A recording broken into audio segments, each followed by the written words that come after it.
name is Jennifer Walsh, and I'm on a mission to get more people outdoors, to understand and share the health benefits of spending time in nature, to fully comprehend the power that green spaces in nature have on our overall health, well-being, and mental state.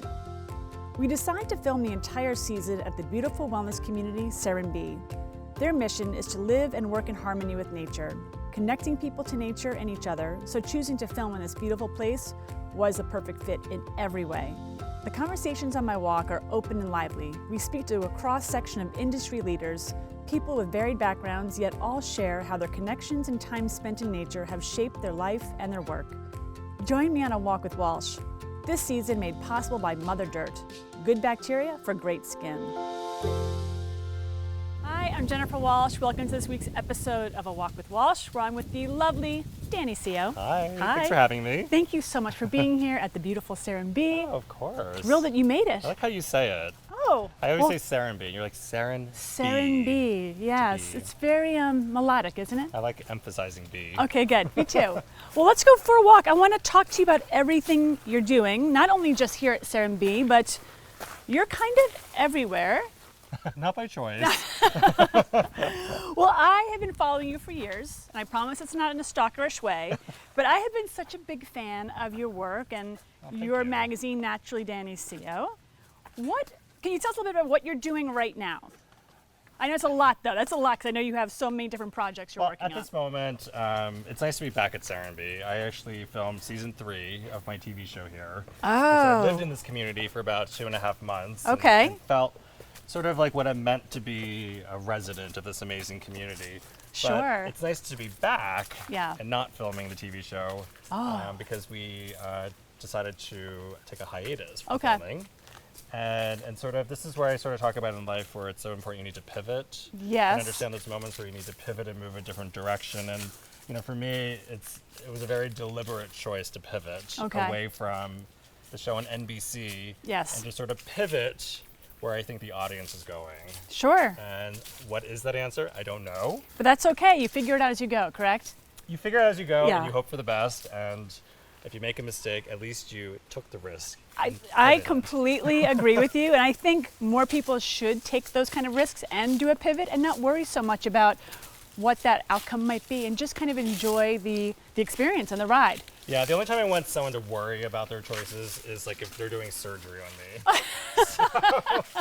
That's true. That's Otherwise, true. It's like, what's the point? Exactly. So you're here at Serenbe right now, and you've been here for a few days? No, I just got here. You just got here? Yeah. Okay, I wasn't sure, because I know how much you love it here. I'm already relaxed. I know. And this is one of my favorite places to walk because I love how, you know, this is the way I would commute actually to the studio where we're filming, because it was actually a faster way of getting to the location than like using a car. Carts, yeah, okay. So I love the way everything is planned out here. It is so planned, like so thoughtfully designed. And is that how you kind of found your way here? Or I know you filmed a commercial here once, correct? Years ago? Total by accident. Okay. So maybe about 12 years ago, I did a commercial for a mattress company that I was working with. And they found this location where it was just like the inn, a couple homes, maybe one restaurant. And it was many, many years later that I came back and I was like, it looks so familiar, I don't know why. And then it was someone like played a YouTube clip. It's like, because you filmed a commercial here. You're like, oh, that's it. Of course. And now here you are and you're doing so many different things, especially, well, I've been following you forever because you do so much with nature and in nature. And your designs are really beautiful. Thank you. I'm just so impressed with all you're doing. So tell me about the house that you did here at Serenbe. Well, it was a collaboration. Okay. So we did a show house in collaboration with Rebecca Cartwright, who's the designer and homeowner. Okay. Lucas Berry, who was the builder, and then a bunch of great brands were involved. But the idea was that I sort of just got all the ingredients together. Okay, I like that. You got the ingredients together, the nature ingredients. Yes. Okay. So I got the ingredients where it was like all the sustainable choices, the materials, the brands that were sort of involved, and then I allowed the true artists. Yes. So for Lucas to actually sort of construct and build and literally, you know, take an idea and bring it to life. And he's so talented. Incredibly talented. Oh my gosh, his work is spectacular. And then Rebecca, being the artist, was the one to sort of envision these ingredients in the most ingenious way possible. And so It's called the Naturally House, but really it should be called the Rebecca and Lucas House. Because I think this is where, as a designer myself, I knew the smartest decision was to get out of the way. Okay.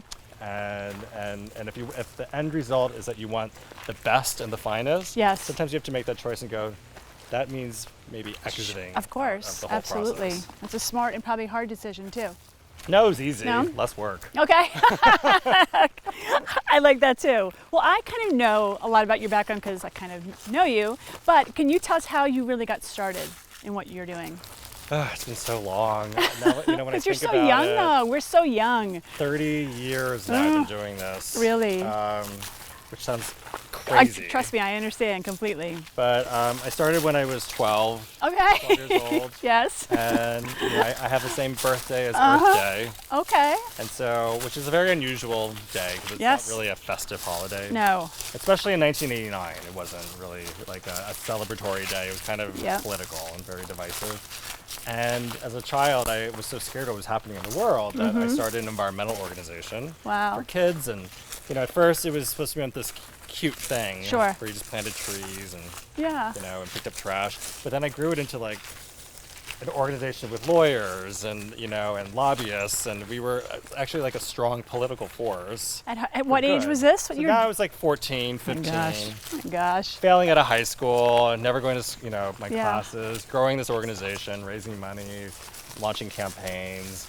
And it was like pre-internet, so it was crazy that it was all done through like a P.O. box that I communicated with people.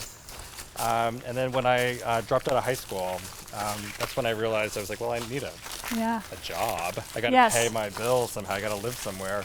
And that's where I accidentally merged my two loves, which was sustainability and style, which I thought were two completely separate things. They couldn't ever be together. And just brought them together organically, by accident. And at a time when people weren't even talking about... like Whole Foods didn't exist. Exactly, or most things didn't exist, especially in that kind of sustainability world. There were so few people or brands that were in that space at the time. There was literally, it was so few things that I was constantly like searching and trying to find like little nuggets. Sure. In fashion and in food and in home. But what I realized was that what I was doing, that's what fueled my passion. It's what I really wanted to do in my day-to-day life. And it was never about creating a business plan. From day one, there has never been a business plan. There never will be a business plan because that's the reason I woke up every day. And that's what sort of made me really excited for life. And it was funny that Deepak Chopra, in one of my books, I asked him to write the foreword to it, and he wrote something that was very it had sort of a strong meaning to me. And he says, what's interesting about my childhood is that you figured out your dharma, is what he wrote. Yes. And I was like, what does that mean? And he goes, your purpose in life, your meaning. It's like why you're here on the planet. And there are a lot of people that go through their whole life and not know. Have no idea what their dharma is. So and true. And he says the greatest gift someone can get is to know at such a young age. Wow, that's powerful. And to me, when I read that, I was like, why wouldn't you know what you want to do? Yeah, because it was innately in you to understand exactly what you wanted to do, even though you didn't even know, but you kind of knew, like, okay, this is what I want to do, and I have a passion for it, and I want to kind of solve a problem. Yeah. And make things better. And it was kind of naive for me to say, it's like, how can people not know? But I was like, a child. Yeah. and now when I sort of think about it and I talk to people all over the world all the time, I can see the struggles people have. Sure. Because they come to realize it's like, the career I have at a corporation is not my identity. Yes. I see a lot of that with a lot of people as well. And then they also have been there for maybe 20 or 30 years, and then they think, what does this make me feel inside? Yeah. Or how can I feel connected to this business that I've been a part of? And how am I giving back to the world? Yeah. For a lot of people, it can be something that's very fulfilling. Sure. And it also can be a means to sort of finance what actually is absolutely important to them. There's no right or wrong answer to this. It's just sort of figuring out what's right for you. Yeah, I know. Oh, that's one of my favorite homes. Well, there are so many beautiful homes dotted along this path. I always think, okay, well, maybe I'll live in that one, or maybe I'll live in this one, or maybe I'll pick. Baby goats! Oh my gosh, it's now they're just doing goat yoga. Oh gosh, see, there's always something happening here at Serenbe. It's kind of, again, it's a magical place. Now, tell me about the magazine as well. So how long have you had? 5 years? Okay. So that's 20 issues. We've done it to quarterly. Where are you doing this out of? Like, where's your base? We're headquartered out of New York City. Okay. It's a very small and lean staff.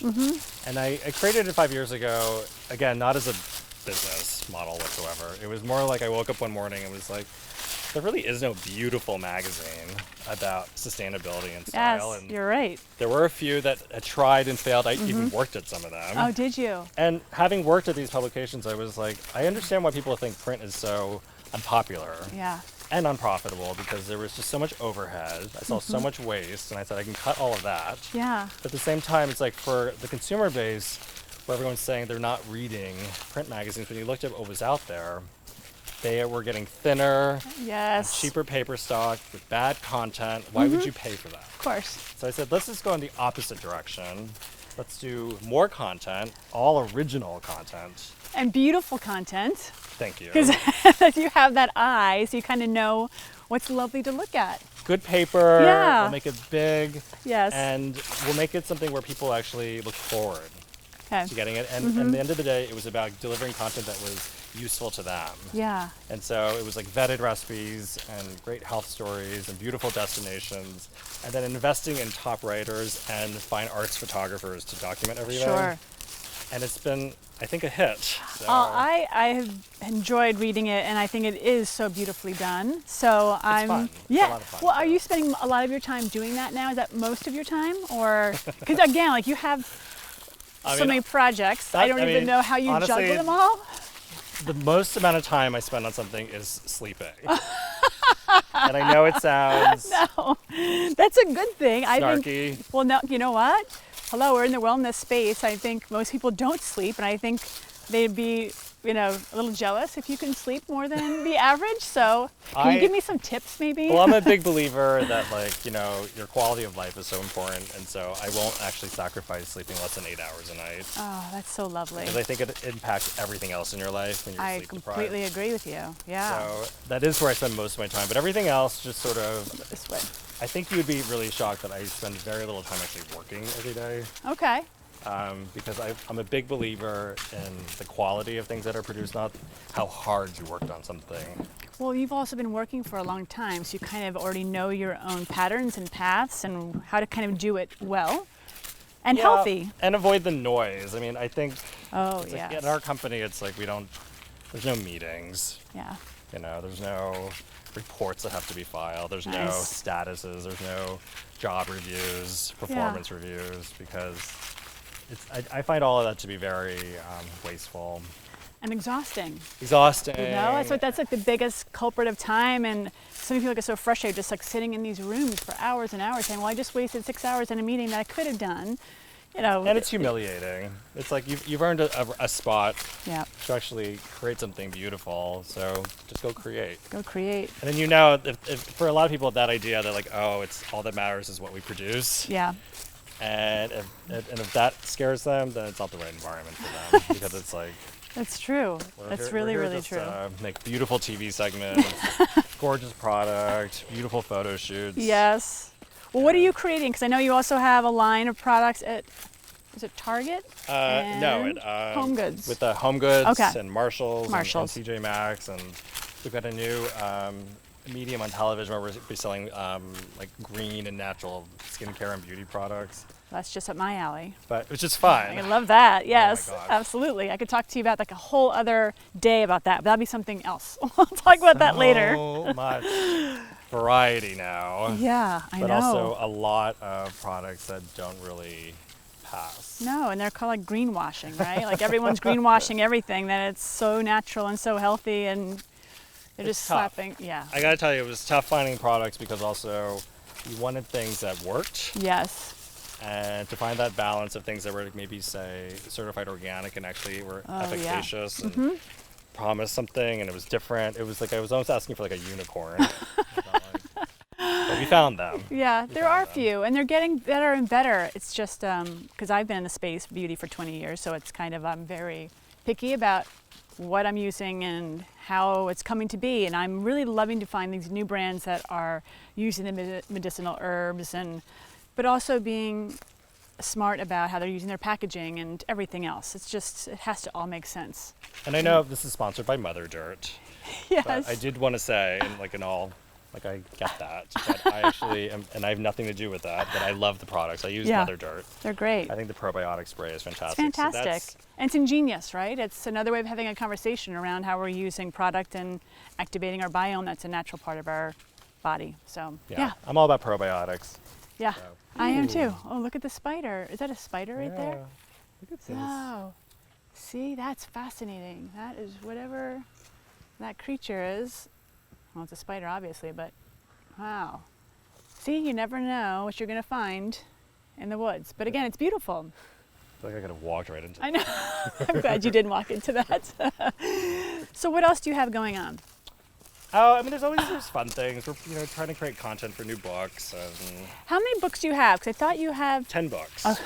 10 books. Come on. We have a few other ideas that I think are kind of, you know what it is? We're always trying to figure out things that are a little disruptive, but not. The intention isn't just to disrupt. Okay. The intention is to sort of identify what's happening in mainstream culture, in terms of trends, what's sort of become a cultural shift that we're trying to identify where there's a desire and a need, but there isn't anyone sort of creating something to help those people. Yes. And again, it always comes first and foremost about the people and the passion. Yes. And this is what drives people nuts.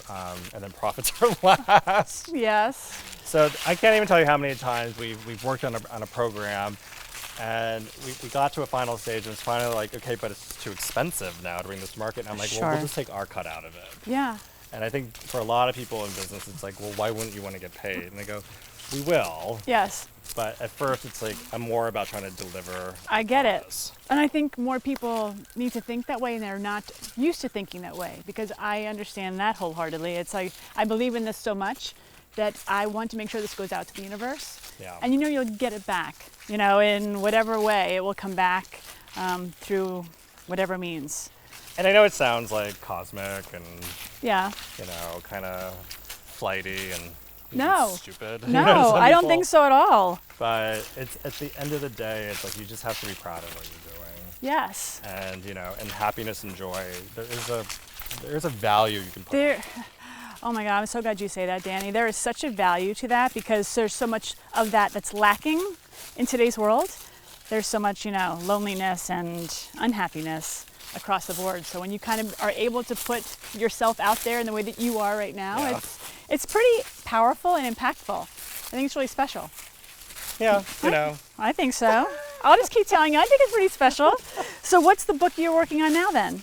Well, top secret. Oh, okay, okay. It's actually everything that we do. Yeah. I have to be honest. It's sort of like they're all based on spontaneity. Okay. And gut reaction. Yeah. And intuition, and never on market research. And I even though I just said, we sort of identify trends, it's all just based on what I see and hear. And so you could show me a million reports. I won't even look at them. Yeah. I usually there's an entire book. I think you probably look at them. But we don't make decisions based on them. It just sort of reaffirms what we're thinking. Sure. A lot of the things that I do is that I'll honestly just sort of look at my sister and think, is this something that means something to her? That's a great point. And if it does, usually it passes the test. Wow. How does she feel about all the work that you've done? Does she kind of... My sister? Yeah. Oh. It's family. They could care less. How big is your family? I think, we actually won, the show won an Emmy Award. Congratulations. Is that last year, right? For Outstanding Lifestyle Show. Same category that Martha Stewart. Okay, yeah. And I remember my sister's reaction was, so is it like a real Emmy? As if it'd be a fake one. And I was like, Emmy. I'm like, yeah.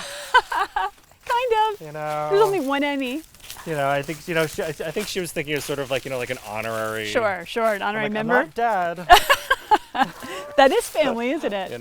Yeah. It's a family thing to say. It keeps you humble. I know, but you kind of need that, right?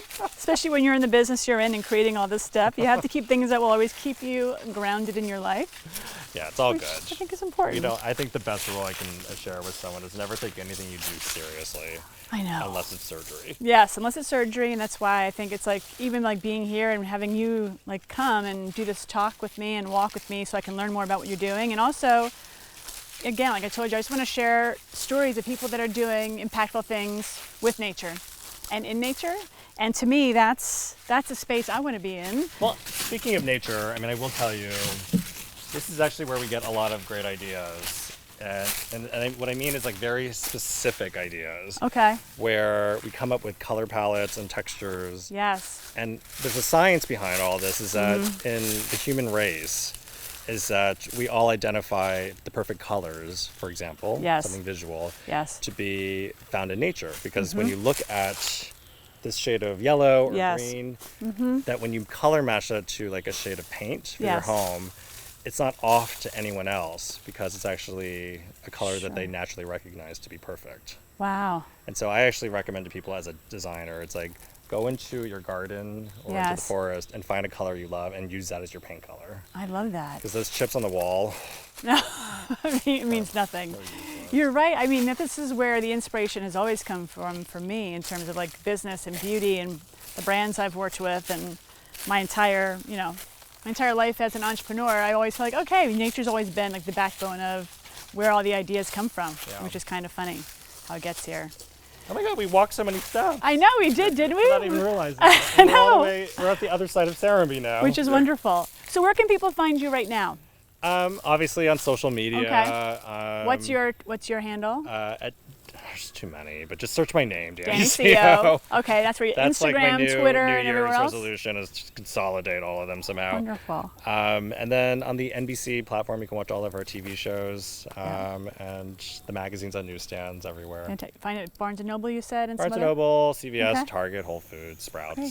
All Wonderful. those stores. Well, thank you for doing this walk. Thank you. I really, really appreciate it. Thank you for your time. I love walking with you. This was fun. Yes, this was fun. So thank you, everyone, for being with us and for tuning in and watching this episode of A Walk with Walsh. Till next time, we'll see you soon. I'm just lost. This episode of A Walk with Walsh wouldn't be possible without our sponsor, Mother Dirt. Learn more about all their great products. Clean. We create habits around this word from the moment we're born. We clean ourselves, our kids, our homes, our environment so that we can be healthy. Are we? Are clean and healthy starting to become two different things? What about the kind of clean that comes with healthy, with being human, with thriving? Maybe that clean is something different.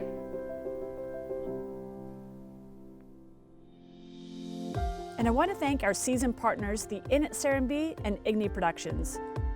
Continue the conversation by subscribing to our YouTube channel and the companion podcast available at Apple Podcast. Thanks again for tuning in. See you next Wednesday for more walks.